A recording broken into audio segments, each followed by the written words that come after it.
পেশায় থানার রাইটার, মামলা লেখেন গাজীপুরের বিভিন্ন থানা, পিবিআই ও সিআইডির। তবে এই পরিচয় ব্যবহার করে নানা অপকর্ম করে যাচ্ছেন তুহিন ভূঁইয়া। এক জমি একাধিকবার বিক্রি, ভুয়া মামলা করে হয়রানি, এমনকি চার্জশিটে নিরপরাধ ব্যক্তিদের অন্তর্ভুক্ত করার অভিযোগ তার বিরুদ্ধে। তার মিথ্যা মামলার জালে ফেঁসে নিঃস্ব অনেকে। এমন সব কর্মকাণ্ডের কারণে বাঘলবাড়ি এলাকার মানুষের কাছে এখন আতঙ্কের আরেক নাম তুহিন। গাজীপুর সিটি কর্পোরেশনের বাসিন্দা নিখিল চন্দ্র দাস, বয়স ৮১। এই বয়সে শরীরের ভার বহন করা যার জন্য দায়, তাকেই কিনা মারামারির অভিযোগে টানতে হয়েছে জেলের ঘানি। গাজীপুর সিটির বাঘলবাড়ি এলাকার বাসিন্দা তুহিন ভূঁইয়ার করা মামলায় জেল খাটেন এই বৃদ্ধ। অভিযোগ, তুহিনের কাছ থেকে জমি কেনেন নিখিল চন্দ্র দাসের ছেলে।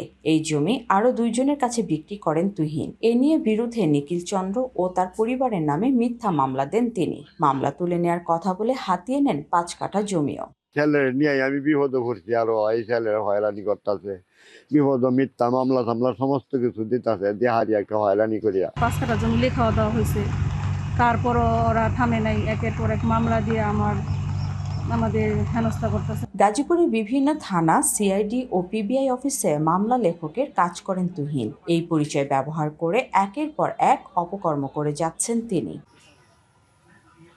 তুহিনের মিথ্যা মামলায় হয়রানির শিকার বহু মানুষ। এক জমি একাধিকবার বিক্রি, টাকার বিনিময়ে অন্য মামলায় নাম ঢোকানোর অভিযোগ আছে তার বিরুদ্ধে। কেউ তার মতের বিরুদ্ধে গেলেও দেয়া হয় মামলা। শত্রুতা কিসের তো বলতে পারবো না। অনেক এক পক্ষে এরা অন্যায় করলে এক পক্ষে কথা কই না কে, এই যে করে যায় হাজিরা দিতেছে, ফাও ফাও হাজিরা দিতেছি। যখন থানায় রাইটারি করতো, এলাকার মানুষের নামে অজেহত মনে করেন মামলা দিত, ফাঁসাই দিত, পুলিশ এনে বাড়ি তুলে দিত। ১০০টা মামলা দিছে আমার পুতার নামে। ভালো মানুষ কইরা কইরা মামলা দিয়ে আমার আপন বাইশটা। আইন শৃঙ্খলা বাহিনীর সাথে পরিচয়ের প্রভাব খাটিয়েই অপকর্ম করে আসছেন তুহিন। কিছু কইলেই হ্যার নামে মামলা দেয়, কিছু করলেই হ্যার নামে জিডি করে পুলিশ আনে কি কয় আমার 70% 10%। আমাকে যে জমিটা বিক্রি করছে, এই জমিটাই আরো একাধিক ব্যক্তির কাছে, আরো দুইজনের কাছে বিক্রি করেছে। বরং আমি একাধিকবার প্রশাসনিক ভাবে অভিযোগ দেওয়ার পরেও তার কোনো ব্যবস্থাই নাই। বাংলা কিউআর, যেখানে নগদ পেমেন্ট সেখানে। সারা দেশে 10 লাখেরও বেশি মার্চেন্টে নগদে পেমেন্ট করুন খুব সহজে। অভিযোগের বিষয়ে জানতে চাইলে সাংবাদিকদের ওপর চটে যান তুহিন। হুমকি দেন তার স্ত্রী। যদি বুথকে সাহস থাকে সামনে খাড়া কোনো সাংবাদিককে, পুলিশকে কিছু লাগবে না, কারো লাগবে না। আমার সাথে কোনো ধর্তব্য অপরাধ ঘটবে, সেক্ষেত্রে আমি অবশ্যই আইনগত ব্যবস্থা নেওয়ার জন্য অধিকার আমি রাখি বাংলাদেশের নাগরিক হিসেবে। এটা আমার এনআইডি কার্ড আছে।